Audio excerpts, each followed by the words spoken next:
Part 2. Ellen. Chapter 1. On the Train. March 1951. It was 9 o'clock in the morning. Ellen Kingship was sitting in a train on her way to Blue River, Iowa. She had been writing a letter to Bud Corliss. Bud was her boyfriend. Like Ellen, he was a student at Caldwell College. Ellen started to read what she had written. Dear Bud, I'm going to be away from Caldwell for a few days. Please don't worry about me. I have decided to travel to Blue River. There's something I have to do there. Perhaps I should have told you about it before I left. I didn't tell you because I wanted to start it on my own. You asked me not to go to Blue River again. I know that you were trying to help me. I know that you didn't want me to be upset. I hope that you won't be angry with me, Bud. And I hope that you'll help me when I need your help. I've often told you how unhappy I was when my sister died nearly a year ago. And you know that since I first met you at Caldwell last fall, you have made me feel much happier. You've been so good to me, Bud. But I can't stop thinking about Dorothy. I've been thinking about her death a lot recently, and I've discovered something terrible. My sister didn't kill herself. She was murdered. You will say, that's stupid. The police said that Dorothy killed herself. The police know best. But the police don't know some things that I know now. It's true that Dorothy's death couldn't have been an accident. The wall around the air shaft of the municipal building was more than 3.5 feet high. Dorothy couldn't have fallen into the air shaft accidentally. But why did the police think that Dorothy killed herself? There were 4 reasons. 1. I had received a note from Dorothy on the day that she died. The police said that it was a suicide note. But there was something wrong about that letter. Dorothy had never called me darling. She always wrote Dear Ellen or Dearest Ellen. And the letter didn't really talk about suicide. It only said that something which Dorothy was going to do was going to make me unhappy. The letter said that she was sorry for that. 2. The police found Dorothy's purse at the top of the municipal building, and her birth certificate was in it. The police said she left the birth certificate there so that we could identify her easily. 3. The police also found the end of a cigarette with Dorothy's lipstick on it at the top of the building. They thought that she had gone to the top of the building, smoked a cigarette to make herself calm, then jumped into the air shaft. 4. The doctor, who looked at her dead body, discovered that Dorothy was 2 months pregnant. So the police thought that she had killed herself because she was pregnant. None of the newspaper reports of Dorothy's death said that she was pregnant. That was because our father paid people to keep that information out of the newspapers. The police knew that. They knew that he hated the idea of unmarried women being pregnant. So the police thought that Dorothy was afraid to tell our father about the baby. Dorothy was going to have a baby, so she must have had a boyfriend. None of her friends knew who the child's father was. They hadn't seen her with a boyfriend since Christmas. But she was 2 months pregnant in April. So she must have had a relationship with someone until February at least. My father said it isn't strange that this man hasn't told the police about his relationship with Dorothy. He must know that she was pregnant. If he talks to the police, they will say that Dorothy's death was his fault. I agreed with this at the time, and I wasn't surprised when the police didn't try to find the father of Dorothy's child. Making somebody pregnant isn't a crime in this country. And I wasn't surprised that Dorothy hadn't told me about her pregnancy. We'd argued at Christmas, and she hadn't written to me since then. But I did wonder who the father of her baby was. A few weeks before we argued, Dorothy told me about a student who she liked a lot. He was in her English class. She said that he was tall, blond, and very handsome. Was he the father of the baby? The police thought that my sister had killed herself, so they weren't interested in any of her boyfriends. And there were some other things that the police weren't interested in. Some very strange things. The police didn't know Dorothy, so they didn't understand that these things were strange. But in the last few weeks, I have tried to understand these things. Ellen stopped reading for a moment. Bud will be angry with me for visiting Blue River, she thought. But he'll understand. He will help me when I need his help. She started reading again. A few hours before Dorothy died, she borrowed a belt from one of her friends in the dormitory.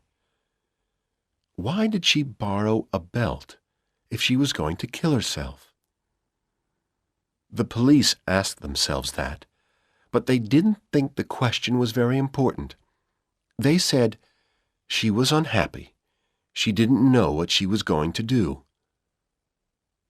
But there was another question which the police didn't ask themselves. I took Dorothy's things from her room at the dormitory after her death. I found something there which puzzled me. Dorothy had owned a belt exactly like the one that she had borrowed from her friend. It was still in her room. So why did she borrow her friend's belt? When she died, Dorothy was wearing a pair of new white gloves. She had bought them at a store in Blue River on the morning of the day she died. They were very cheap gloves, and they weren't very pretty. But in her room, Dorothy had a beautiful pair of expensive white gloves. Why did she buy a cheap pair of white gloves that day when she already had a beautiful pair in her room? The police talked to the owner of the store where Dorothy had bought the gloves.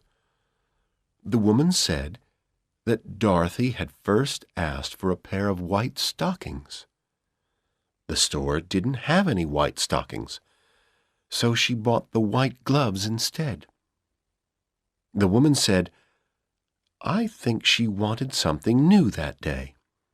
She didn't care whether it was a pair of stockings or a pair of gloves. Dorothy was wearing a beautiful green suit that Friday. It was her best suit, and she was very proud of it. But she was also wearing a very old white blouse. The blouse didn't look good with the suit. It was the wrong style. And Dorothy had several much newer white blouses in her room. They would have looked good with the suit. Dorothy was very careful about her clothes. She dressed very nicely. So why was she wearing that old white blouse? And there was another strange thing. When she died, Dorothy was wearing a bright blue scarf with her green suit and her brown shoes. The scarf didn't look good with her other clothes. And Dorothy had some scarves in her room which would have looked good with the green suit. For weeks now, I have been asking myself these questions. Why did Dorothy borrow the belt from her friend when she already owned one exactly like it? Why was she wearing that old blouse with her new suit? Why was she wearing the blue scarf? And why did she buy a new pair of white gloves when she already had some better ones? I asked myself these questions, and I told myself, there is a message here from Dorothy. You must try to understand the message. Then, 2 days ago, I asked myself the questions in a different order. I asked myself, why was Dorothy wearing the old blouse? Why did she buy the new gloves? Why did she borrow the belt? And why did she wear the blue scarf with her green suit? And suddenly, I did understand. Bud, do you know the old poem about what a bride has to wear on her wedding day? The poem says that if she wears these things, she will be lucky. The poem says that a bride must wear something old, something new, something borrowed, something blue. The police said that Dorothy had gone to the municipal building because she wanted to kill herself. They said she wanted to jump from a high building, and the municipal building is the highest building in the town. But I've discovered something else. The municipal building is also the building which contains the Marriage License Bureau. That's where people go if they want to get married. And if someone wants to get married, they have to show a clerk at the bureau their birth certificate. And now I've looked again at Dorothy's letter to me. Her words might be saying that she's sorry for getting married without telling me first. There's one more thing. I've discovered that the Marriage License Bureau closes between 12 and 1 o'clock each day. It was 10 minutes to 1 when Dorothy fell from the roof. I now think that this is what happened last April. Dorothy had told her boyfriend that she was pregnant. He told her that he was going to marry her. On the day she died, he told her that he was taking her to the Marriage License Bureau. Then he took her to the top of the municipal building because the bureau was closed for lunch. He waited while she smoked a cigarette. Then he pushed her into the air shaft. Well, Bud, all this is the reason why I have left Caldwell for a few days. I'm on my way to Blue River. I'm on the train now. I'm going to talk to the professor of English at Stoddard University. I'm going to be a detective. I want to find out about handsome blonde students in Dorothy's English class. I want to discover who Dorothy's boyfriend was. Don't worry about me, Bud. I'll be very careful. I've seen lots of movies where a brave girl detective discovers the identity of a murderer. She always tells him that she knows the truth about him. And he says, "Now you know the truth, so I'm going to kill you." If I find Dorothy's boyfriend, I won't talk to him, Bud. I only want to know who he is. Then I'll tell my father about all this, and my father will talk to the police. Ellen finished reading what she had written, and she looked out of the window. The train was arriving at Blue River. In the distance, she could see the municipal building. She added a few words to her letter. "I'll write to you again soon. I might know more by then. Wish me luck, Bud. Love, from Ellen."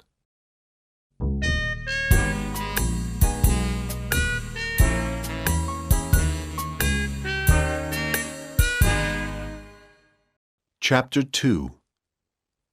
The Two Blondes. Ellen quickly found a hotel in Blue River, and she took a room for a few days. She unpacked her bag. Then she phoned the English department at Stoddard University. She spoke to the professor of English and told him that she was Dorothy Kingship's sister. She said that she wanted to talk to him about Dorothy. The professor remembered Dorothy, and he agreed to meet Ellen at 1 o'clock. Ellen wanted to ask the professor if there had been any handsome blonde students in Dorothy's English class. But she couldn't tell him, "I think that one of your students is a murderer." The professor wouldn't believe her. She needed to give him another reason for her questions, a reason that he would believe. She thought for a few minutes. Then she had an idea. At 1 o'clock, Ellen was talking to the professor of English. He was a kind man. He wanted to help her. "A week before she died," Ellen began, "Dorothy told me that she had borrowed some money. She'd borrowed it from one of the students in her English class. She was angry with our father, and she didn't want to ask him for the money. And she only needed it for a few weeks. Recently, I looked at all of Dorothy's checkbooks. I discovered that she didn't repay that money. Now my father and I want to repay it for her." "Yes, I understand that," the professor said. "But we have a problem," Ellen went on. "We don't know the name of the student. Dorothy didn't tell me his name. And he hasn't tried to talk to us. Maybe he didn't want to ask us for the money after Dorothy killed herself. Maybe he is a kind person who didn't want to make us unhappy." "Ah, yes, you do have a problem," said the professor. "How can I help you?" "Dorothy didn't tell me this student's name," Ellen replied, "but I know that he was in the same second-year English class as Dorothy. And she told me that he had blonde hair, and that he was tall and very handsome. If there are only a few male students from that class who are blonde and handsome, I'll try to talk to all of them." The professor thought for a moment. "Come with me," he said. He took Ellen to the university office, and he asked her to sit down. Then he went to a large closet, and he took out about 40 brown folders. "The students from your sister's English class are in a third-year class now," he said. These are their personal files. There are photos of the students in these files." The professor looked quickly into each folder, and he put them into 2 piles on the desk. "Those are the female students," he said, pointing to the bigger pile. Then he pointed to the other pile. "These 17 folders are for the male students." Next, he looked more carefully through the male students' files. He divided them into 2 groups. "There are 17 men in the class," he said, "but 12 of them have dark hair, so there are only 5 blondes." Then he removed 3 folders from the group of 5. "Nobody would call these 3 gentlemen handsome," the professor said, smiling. "So now we have 2 handsome blonde males. Here are their names and addresses." He opened the 2 folders at their first pages and put them in front of Ellen. She copied the students' names and addresses into a notebook. Gordon C. Gant, 1312 West 26th Street. Dwight Powell, 1520 West 35th Street. She gave the files back to the professor. "Why don't you write down their phone numbers, too?" he said. He read them to her, and she added them to her notebook. Then she stood up. "Thank you, Professor," she said. "You've been very kind."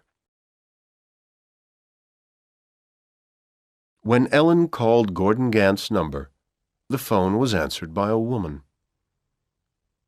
"Is Gordon there?" Ellen asked. "No, he isn't," the woman replied suspiciously. "He's gone out. He'll be out until late this evening." "Who am I speaking to?" Ellen asked politely. "I'm Mrs. Arquette," the woman replied. "This is my house. Gordon rents a room here. Can I give him a message?" "No, thank you," Ellen said. "I'll call again later." She put the phone down. She thought for a minute. "If I go to Mrs. Arquette's house, maybe she'll talk to me," Ellen said to herself. "I'll pretend to be one of Gordon Gant's relatives. I'll ask this woman about Gordon's girlfriends. Maybe she'll tell me who he was meeting last winter. Then I won't have to talk to him myself." Half an hour later, Ellen rang the doorbell of the house at 1312 West 26th Street. The woman who opened the front door was small and thin. She had untidy gray hair. Ellen smiled at her. "You must be Mrs. Arquette," Ellen said. "Is Gordon here?" "No, he isn't here," the woman said suspiciously. "Did he know that you were coming?"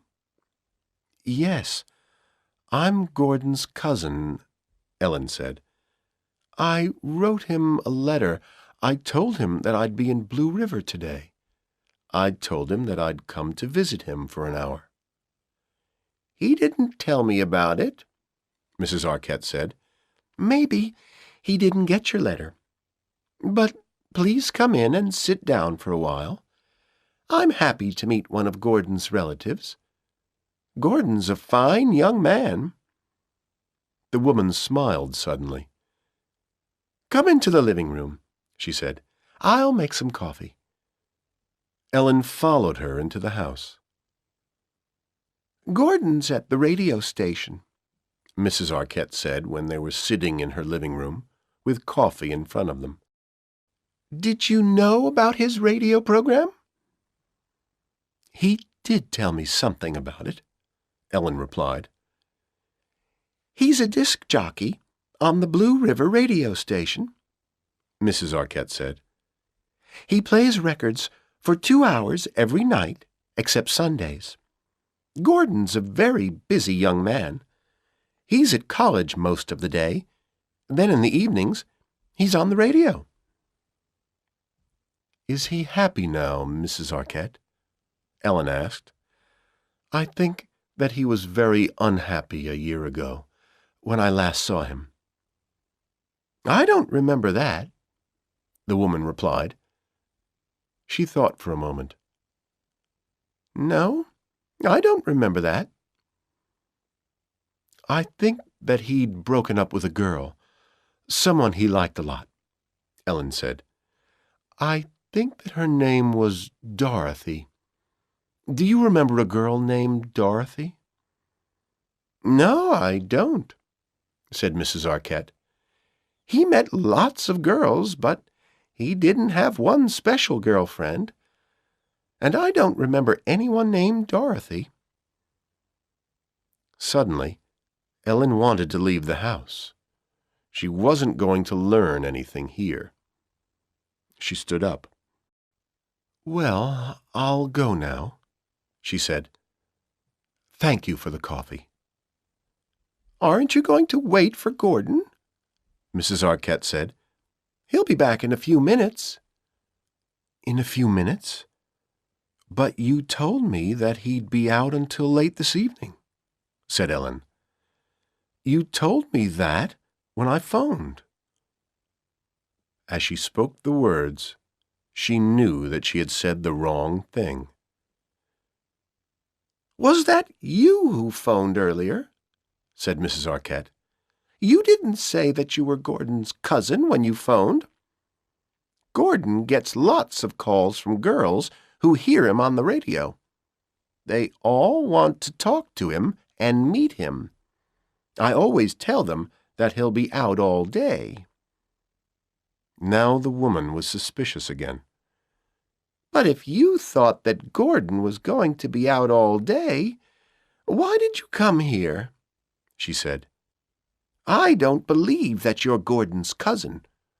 Who are you?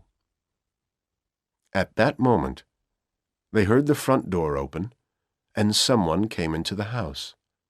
I'm back, Mrs. Arquette, a man's voice called.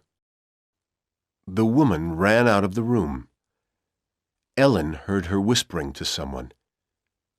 She says that she's your cousin, but I don't believe her. Then the living room door opened, and a tall, handsome young man entered. He had short blonde hair. He looked at Ellen, and she looked at him. Then the young man smiled. Cousin Hester, he said. I'm happy to see you.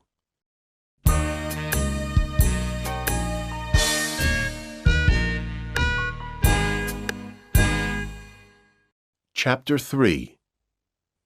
The Detective. Ellen ran past Gordon Gant and Mrs. Arquette out of the front door and into the street. She saw a taxi, and she waved her arm at it. The taxi stopped, and she jumped in. She told the driver the address of her hotel. Then she lay back in the seat. Her body was shaking. Half an hour later, sitting in her hotel room, she was feeling a little better, but she was angry with herself.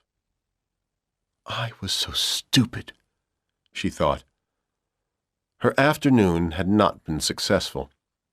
She hadn't discovered anything which helped her, and now, because of the lies she had told, she wouldn't be able to speak to Mrs. Arquette again, and she wouldn't be able to speak to Gordon Gant again. I can try to find out about the other man, Dwight Powell, she told herself. But if I find out that Powell wasn't Dorothy's boyfriend, I'll have to go back to Caldwell. Because if Gordon Gant is the murderer, he won't let me discover anything new. He'll know what I'm trying to do. And if he is the killer, he might try to kill me."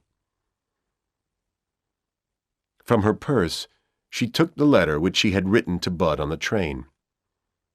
She put it on a table by the window.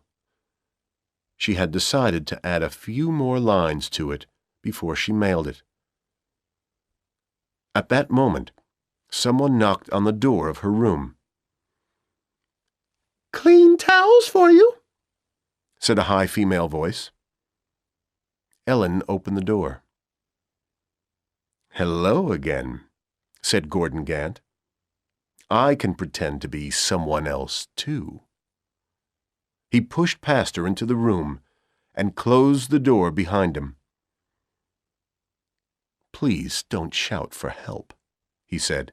"If you do, I'll tell the police about your visit to Mrs. Arquette's house. I won't hurt you. I followed your taxi here because I want to know what's happening.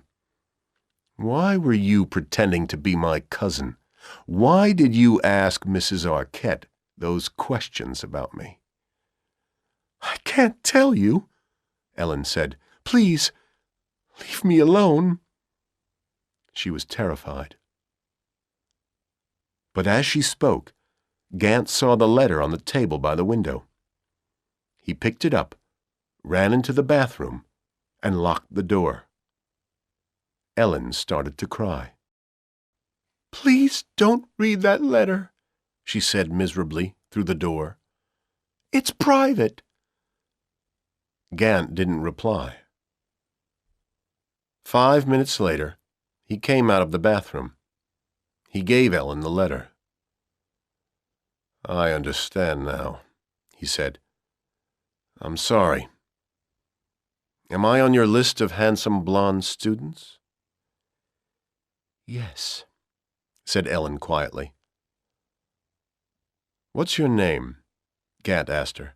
"Please, tell me." "I'm Ellen Kingship," she replied. "Listen to me," Gant said. "I didn't know your sister. I saw her in English class. But until she died, I didn't know her name. I didn't kill her. There were other blonde men in that class, Ellen. But I'd like to help you. Will you let me help you?" He smiled at her. Ellen wanted to believe his words, but she had to be sure. The man who killed her sister must have been a good actor, because Dorothy had trusted him. Perhaps Gordon Gant was acting now. "No," she replied. "I can't let you help me." There was a book on the table next to the bed. Gant picked it up. "You don't trust me," he said. "But I swear on this Bible that I didn't kill your sister." "No, I don't trust you," Ellen said. "If you had killed her, you'd swear on 20 Bibles that you weren't the murderer." "That's true," Gant replied sadly. "Okay, I'll go now." After Gordon Gant had left, Ellen thought about him. Gant hadn't tried to hurt her, and she didn't really believe that he was the murderer. Dwight Powell was probably Dorothy's killer. She had to find out about him. She sat down with her letter to Bud. She picked up a pen and wrote the address of her hotel after her signature. Then she added a few lines to the letter. "I've got a nice room in this hotel in Blue River. The professor of English was very helpful.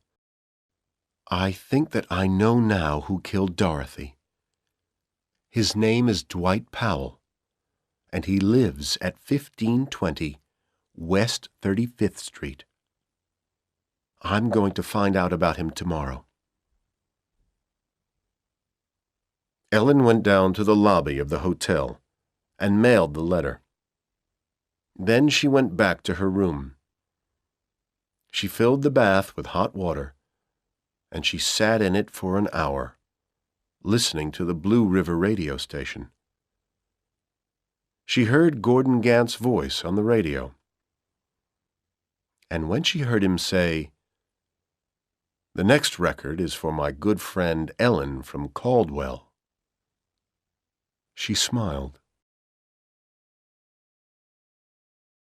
The next morning, Ellen phoned the house where Dwight Powell lived.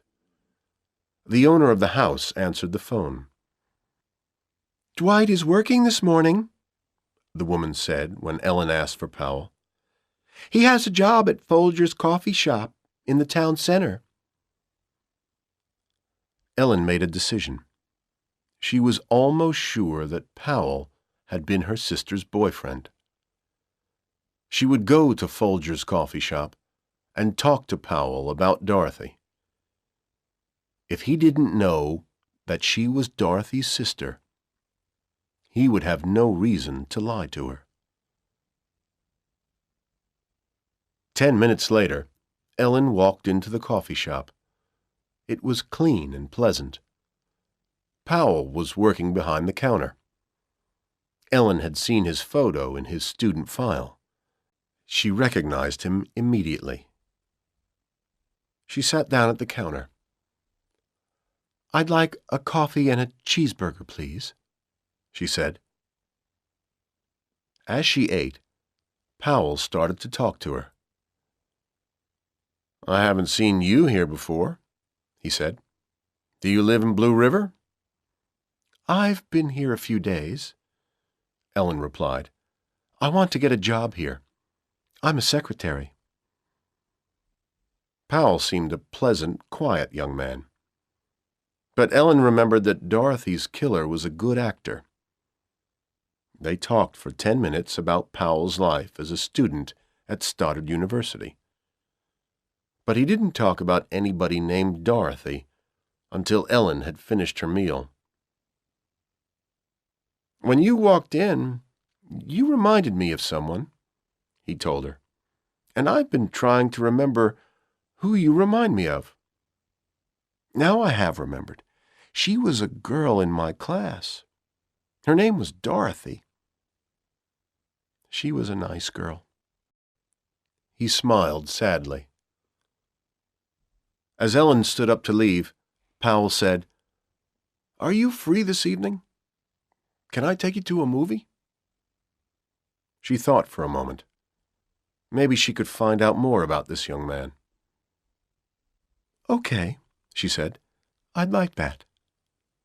He told her that he would come to the lobby of her hotel at 8 o'clock. "What's your name?" he asked. "Evelyn Kittredge," she replied. "Okay," Powell said. "I'll see you at 8 o'clock then, Evelyn."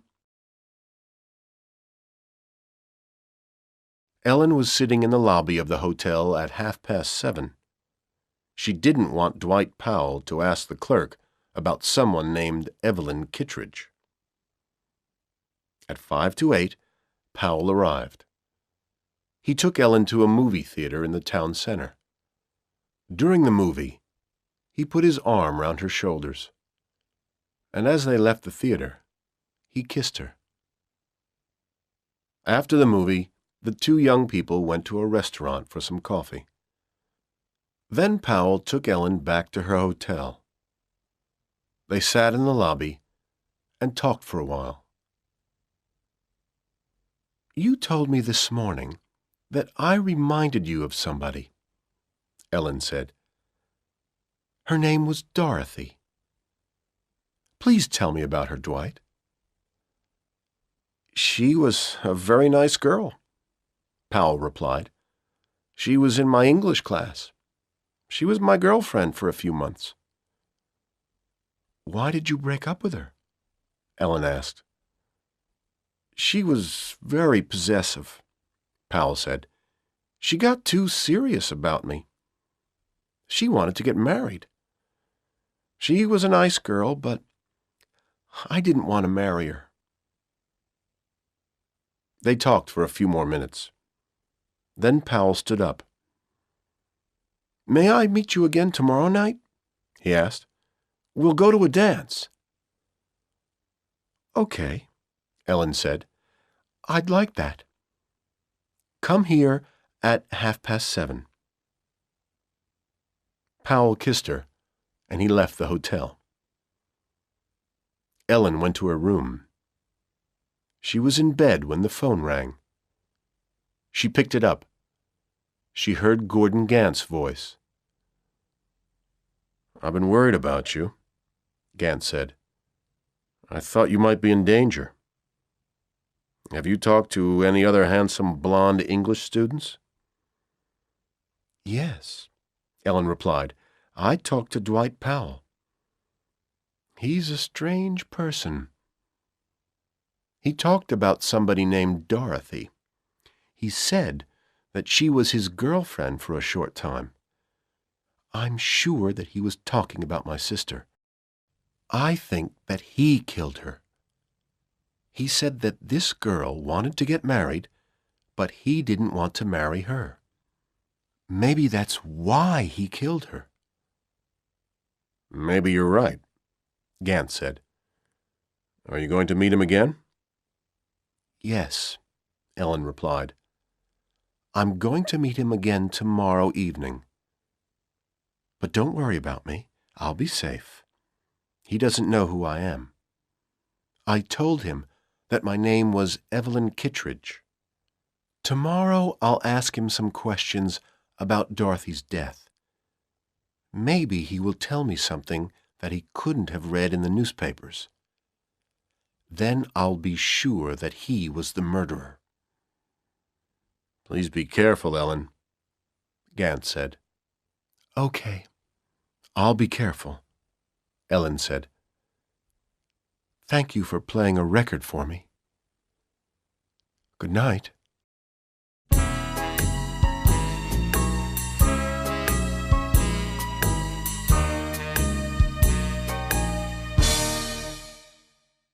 Chapter 4.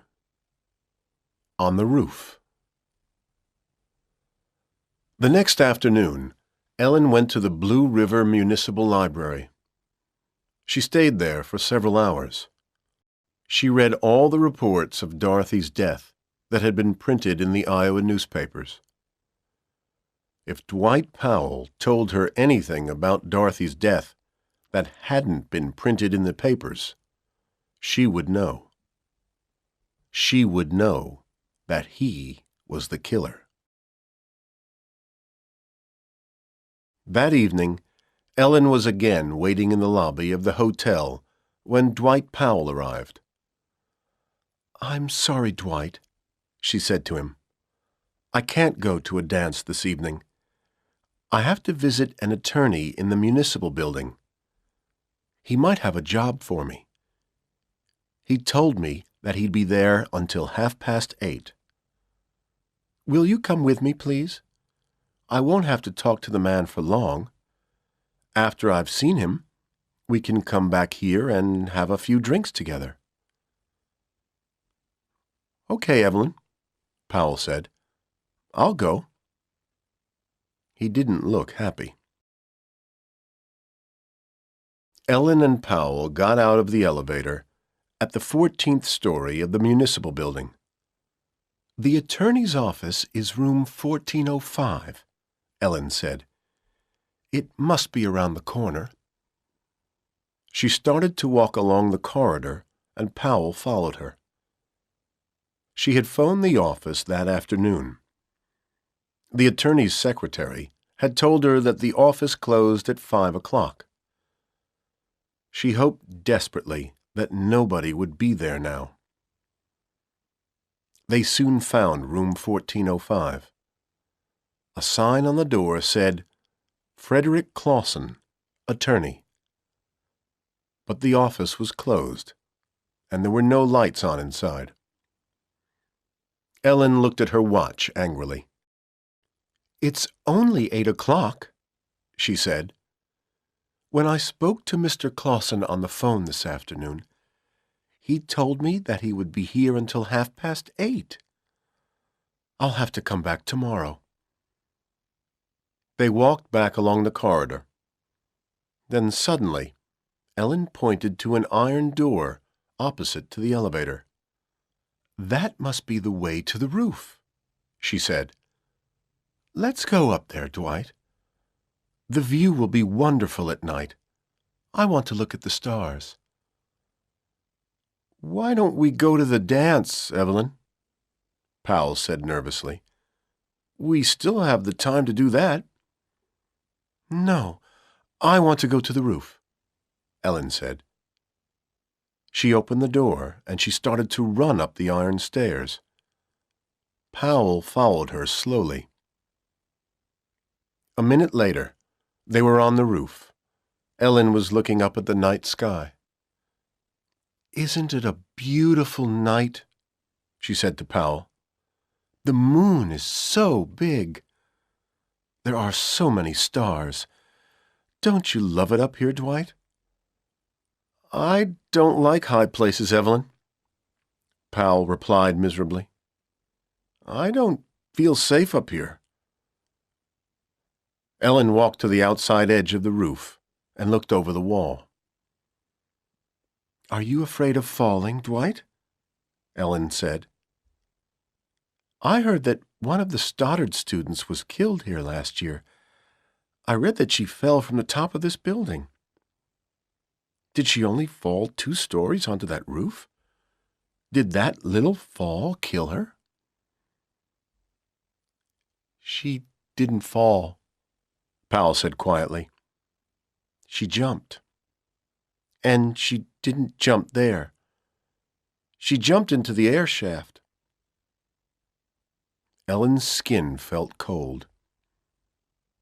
"He knows something about Dorothy's death," she thought.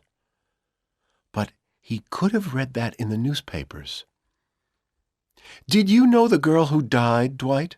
she said aloud. "Please, Evelyn, I don't want to talk about it," Powell replied.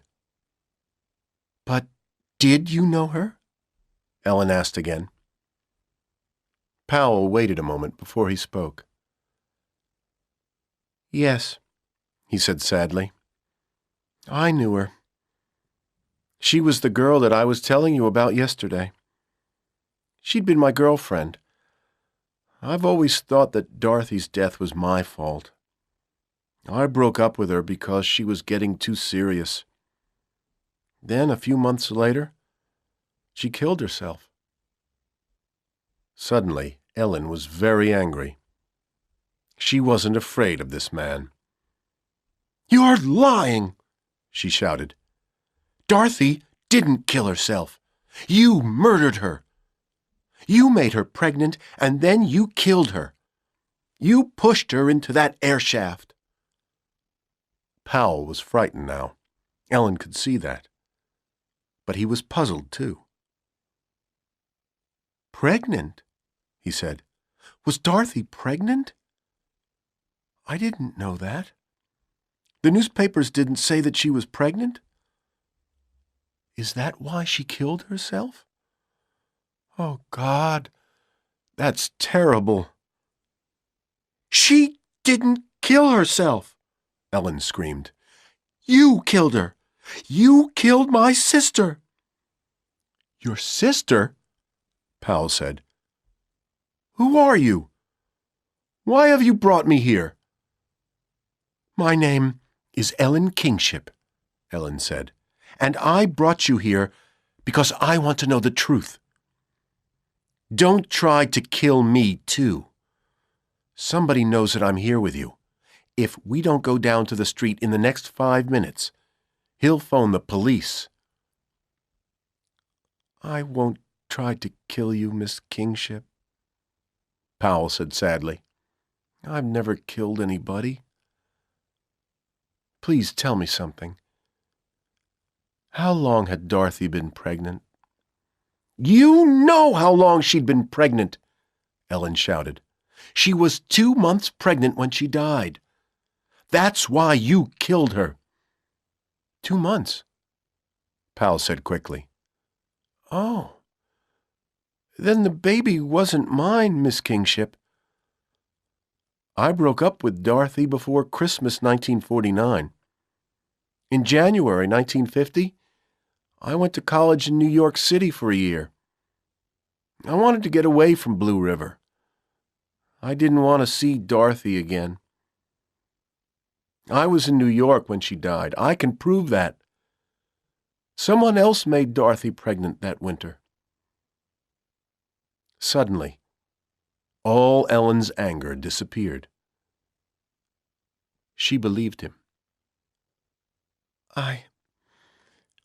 I'm sorry, Dwight, she said. I'll take you back to your hotel, Powell said quietly. Half an hour later, Ellen and Powell were sitting in a quiet corner of the hotel lobby. There were screens around their little table. They didn't see the man who was sitting at a table on the other side of one of the screens. The tall man in a dark coat and a hat, who was listening to their conversation. They were still talking about Dorothy, but now Ellen was sure that Powell wasn't her sister's killer. A few days after I broke up with Dorothy, I saw her with another student, Powell said. He was tall and handsome. He looked a little like me.